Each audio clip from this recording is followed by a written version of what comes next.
Let me be clear. When I say vitamin, I am referring to the synthetic chemicals created in a lab. I am not referring to nutrients found in produce, fish, nuts, mushrooms, or other natural foods. The entire synthetic vitamin industry is a scam created by Big Pharma to sell us more products. Before you claim I'm some kind of shill who is trying to get you not to take your essential vitamins, just please listen to all of this. Even so-called organic vitamins are chemicals. Many are commonly made from industrial waste, including coal tar ash, petroleum oil, black mold, and even cyanide. Before we discuss the truth about toxic vitamins, I have to explain how we got here. So here's a super fast, wild history lesson that you will never forget. After vitamins, along with essential minerals, were discovered in the 1920s, vitamin manufacturers, chemical manufacturers, and marketers began pressing hard to sell their exciting new products. But, just like with vaccines, convincing people they needed to take them was no easy task. People flat out said, I've never taken them before, so why do I need to waste money on them now? So, how can you sell a ton of product when people don't want to buy it? Aha! You go around the people by lobbying. In 1924, 3 organizations, including the American Public Health Association, suddenly pushed for iodine to be added to table salt, based on, quote, new science. The new science somehow demonstrated that adding lab-made, factory-produced iodine to table salt was going to protect people from radioactive fallout. And also, it was great for their thyroid. Landing the salt deal was an absolute goldmine for chemical iodine manufacturers. After iodine was given the green light, the new science came pouring in. In 1933, the fortification of milk with chemical vitamin D occurred. During the same time, new vitamin deficiency diseases were suddenly identified and categorized based on the newly discovered vitamins. It was a circle jerk of new vitamin discoveries, new science, new deficiencies, and new chemical substitutes needed to keep us healthy. Then, more new science. In 1940, the Committee on Food and Nutrition, now called the Food and Nutrition Board, recommended the addition of thiamine, niacin, riboflavin, and iron to flour. They claimed that there is no way to ensure that everyone will be getting enough nutrients. So, adding the chemical version of the food was the best way to improve overall health. The voluntary cooperation of the bakery-associated industries quickly led to 75% of white bread in the U.S. being chemically treated by the middle of 1942. As time progressed, more and more new science determined that damn near everything processed needed more and more vitamins and minerals, and next thing you know, cornmeals, rice, noodles, macaroni, other grain products, it all needs to be enriched and fortified because, the more chemical vitamins, the better. Then, in the 1960s, the fortifications and enrichments had become so out of control that the FDA proposed to limit fortifications to only nutrients that were claimed to be essential for human health as well as being appropriate for supplementation. But the court upheld that the FDA had no legal authority to prohibit food fortification, which opened the doors for the chemical manufacturers to fortify the shit out of everything and anything using chemicals. Shortly thereafter, health problems boomed.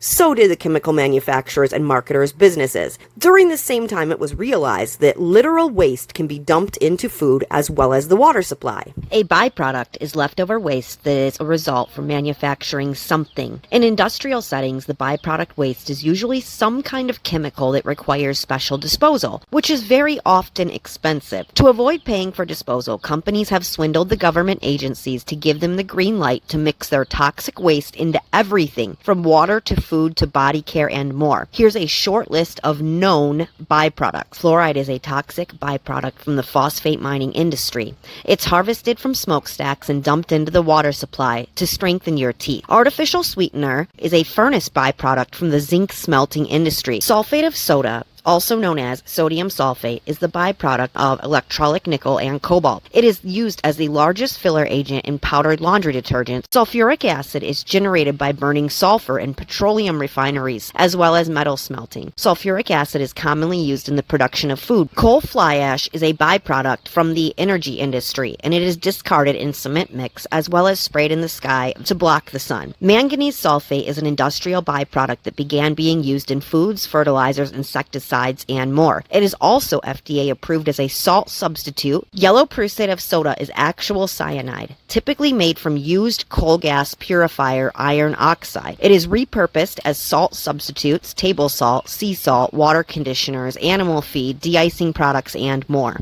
Phosphogypsum is a byproduct from fertilizer. It is often repurposed as cement, roofing materials, oyster beds, and even artificial reef. One use of uranium, a phosphate mining byproduct, is NASA's sky spraying experiments.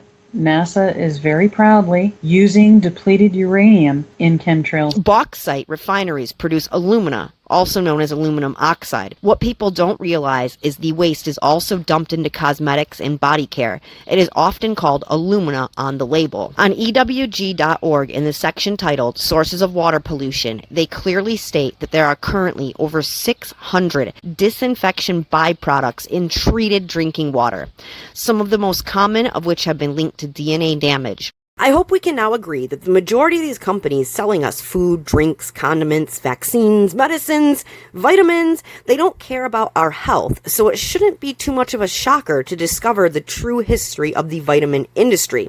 But first, one more mega important history lesson. In 2001, NASA created a presentation titled Futuristic Strategic Issues, Future Warfare, circa 2025, which was part of their Futures program, which is a collaboration between NASA and damn near all of the 3- and 4-letter agencies that operate off of our tax dollars.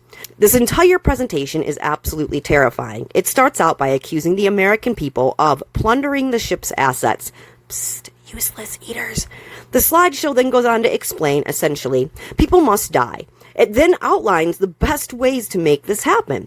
Multiple slides mention vitamins, specifically, secretly using them as biological weapons. No, I'm not making this up, but I wish I was. The vitamin D scam. Real vitamin D comes from the sun. Pharma has not found a way to bottle sunshine. Here's a former pharma rep explaining the vitamin D swindle we have all suffered. Vitamins are made by up to about half a dozen pharmaceutical companies around the world.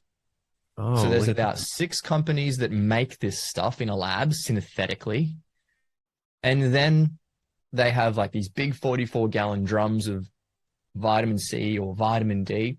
And then a vitamin company goes to them and says, hey, can we buy some vitamin C from you?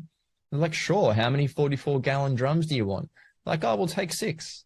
So they send out 6 44-gallon drums to the vitamin company, and then the vitamin company puts their label on the outside of the bottle, right, and sells it as a natural supplement.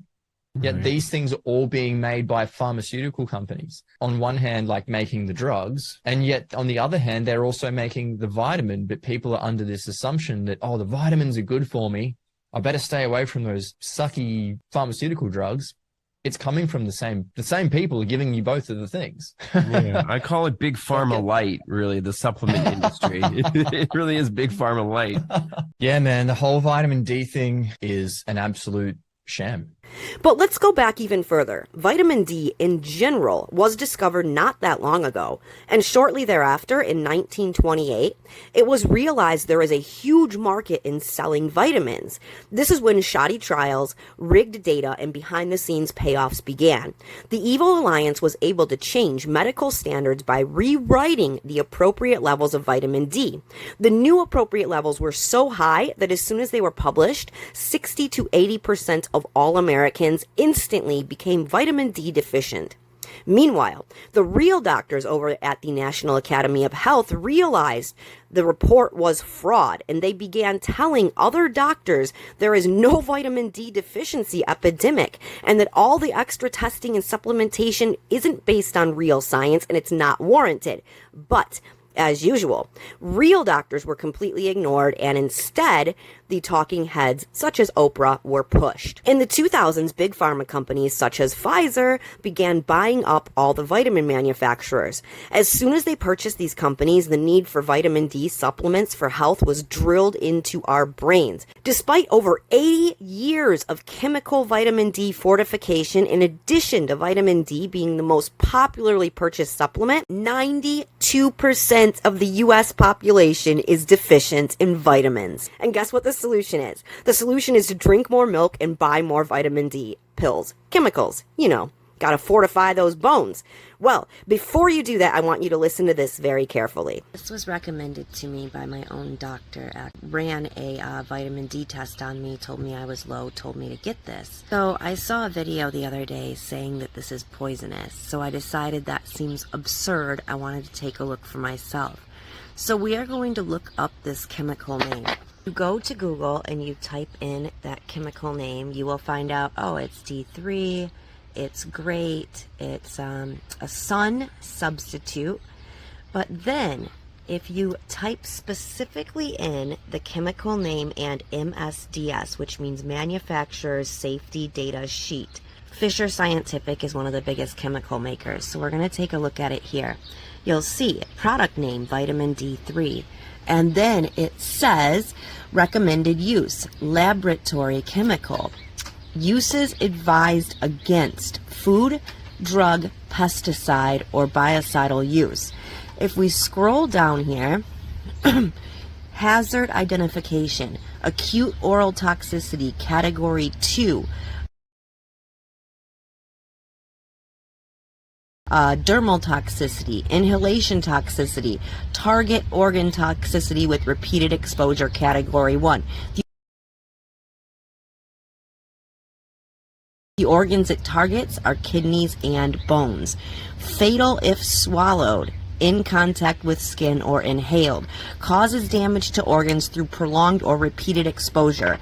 This says take daily, by the way. Here are the manufacturer's safety data sheet. Warnings: do not eat, drink, or smoke when using these products. Wash hands, wash face. Only use in a well-ventilated area. If swallowed, contact poison control. Here's the chemical components of it. Yeah, so this is legitimately poison, you guys. This is actual poison being sold to us as a sun substitute vitamin.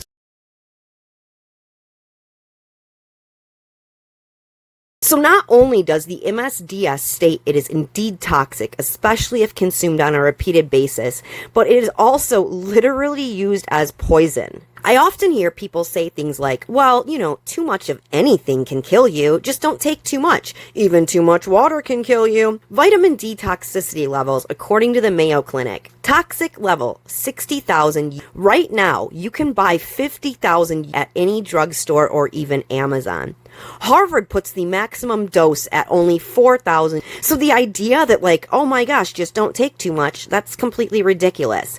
Additionally, these toxic levels do not account for age, weight, pre-existing conditions, let alone the interaction of the chemicals in synthetic vitamin D along with the chemicals that we are supplementing that aren't vitamin D. I mean, what's the interaction if you're taking vitamin D, vitamin C, vitamin A? What are all those doing when combined? We don't know because it's never been tested.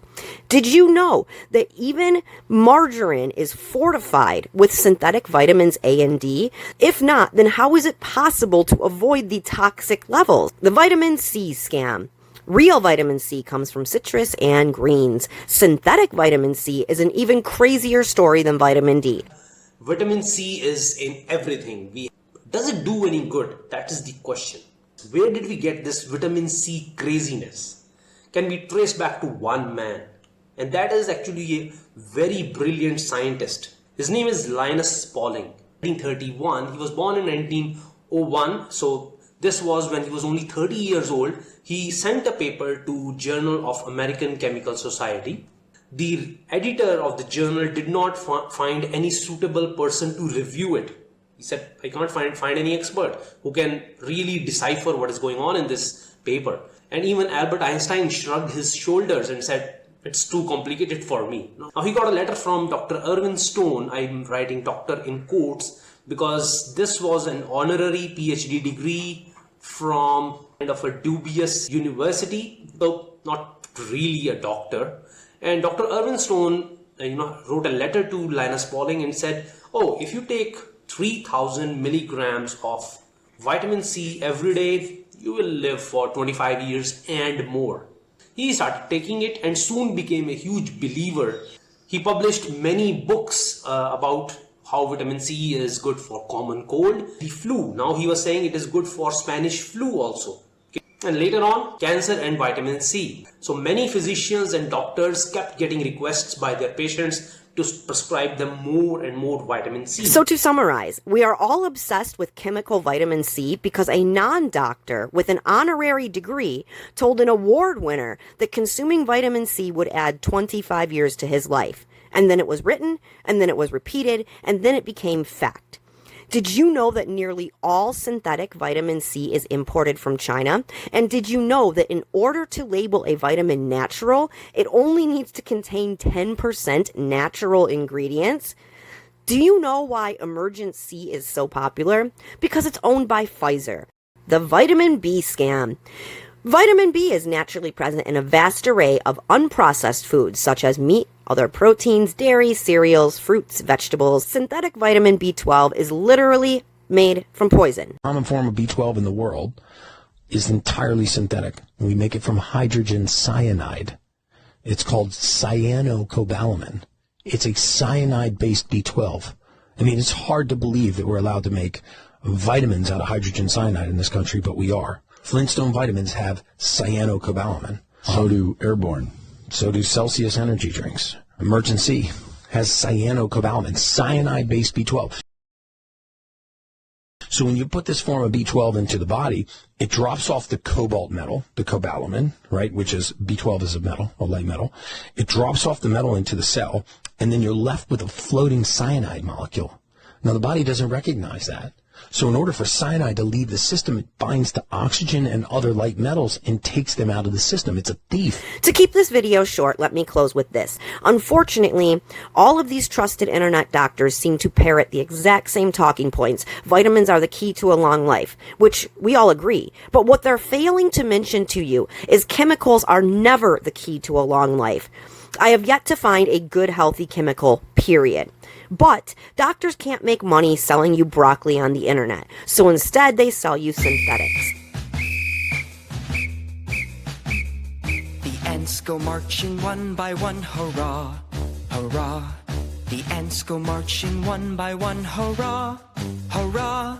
The ants go marching one by one. The little one stops to suck his thumb, and they all go marching down It's a cyanide-based B12. to get out of the rain. Boom, boom, boom. The ants go marching two by two, hurrah, hurrah.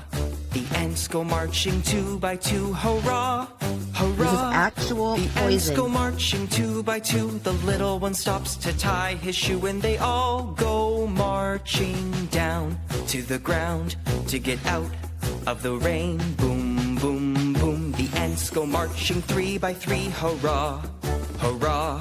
The ants go marching three by three, hurrah, hurrah.